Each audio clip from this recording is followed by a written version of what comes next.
In my art journal, I love to cut these lace pages. I'm going to just slip a white piece of paper back here so you can see the cuts a little bit better. This one obviously has a kind of leaf motif, and you can see that obviously because it's a lace page, right, from both sides, it looks good. And then I've actually done a couple in a row here. You can see this one actually has text in it. Song lyrics, love is a many splendid thing. You know, and some larger shapes along with some smaller shapes. This one right here, this lace page, you can see, again, that's a little white on white, maybe from the other side. It'll be easier to see, but there's still some white in there. I wonder if I have a colored piece of paper to slide under there. You can see it a little bit better here, but it's still basically just a lot of really small cuts. So I actually cut these pages while they're in the journal. This is not something that I cut before it goes into the journal. And just wanted to give you a couple tips on how to do that technique because it's actually surprisingly easy. So you can use any journal. This is a hand-bound journal, and I do teach a class on how to make hand-bound journals, but you can also use any journal that you want. You can use any knife that you want. So the thing that's more important than the actual knife that you're using is that you just want it to have a sharp blade, whatever it is. That's obviously the most vital thing. The next important thing is that you want to be using a really, really thin self-healing mat. This is a super thin one. I love it because it just slips between the pages of the journal. So let me show you how this all works. So I simply have taken my mat and I'm just sliding it right in behind my page. Your paper is the strongest where it's attached, so you don't want to cut in this area. You want to cut in this area. And I don't draw anything out. I suppose if you wanted to, you could. But normally how I do is I just start somewhere with some shape, some motif, some something, and sort of riff off of that.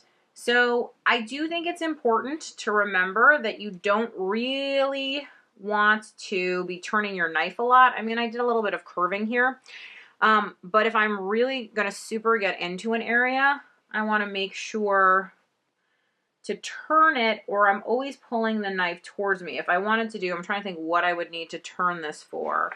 And you can see my knife is sharp enough that it cuts through on one pass. That's really important too. But again, I'm always pulling towards myself. I'm keeping my fingers out of the danger zone. I'm doing a variety of sizes.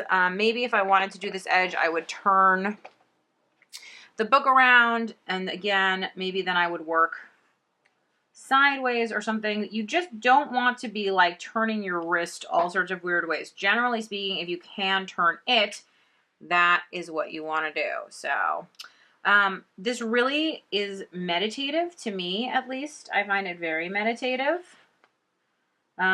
It's surprisingly easy. I am holding some pressure with my left hand to keep everything.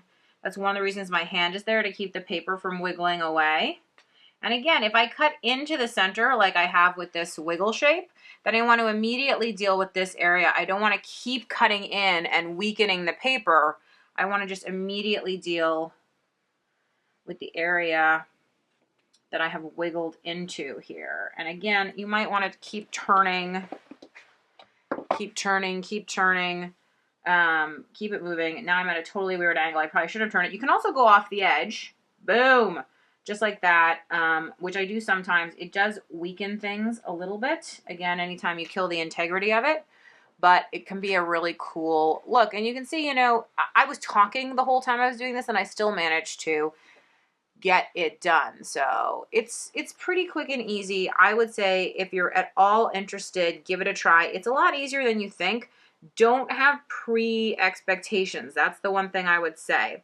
And then, you know, some people would say like, well, what if you want to draw your design out? So you certainly can, but I'll just show you very quickly the problem with that. So let's say I want to, I don't know, draw out my design. Okay. So I've drawn it out, and that makes me feel better. And I've done it even very lightly in a pencil. So it is the rare person who's cutting is going to go on the line. And I'm doing my best here. I'm going to keep rotating the book instead of my wrist. But you can see right there, so I now have a pencil line. Let me try to zoom in. So you can see I now have this pencil line here, and yes, I can erase it, but as soon as this starts to get lacy, it's going to be really super duper hard for me to go ahead and erase that because the paper's so weak. And again, I've got a pencil line here. You know, I just think if you can at all think about it as doodling with a knife as opposed to following some kind of drawn lines, I think it'll be easier on you and you'll enjoy it more because it's just more fun if you're just like, hey, you know what?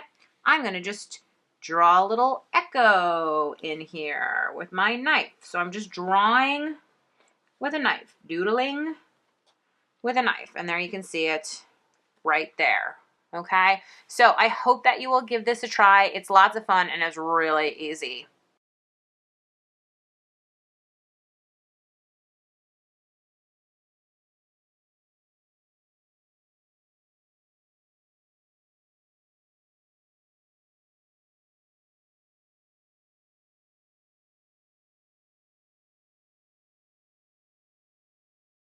Here is my finished lace page. You can see it right there. Obviously, I cut it from both sides and I just worked my way in, just doodling.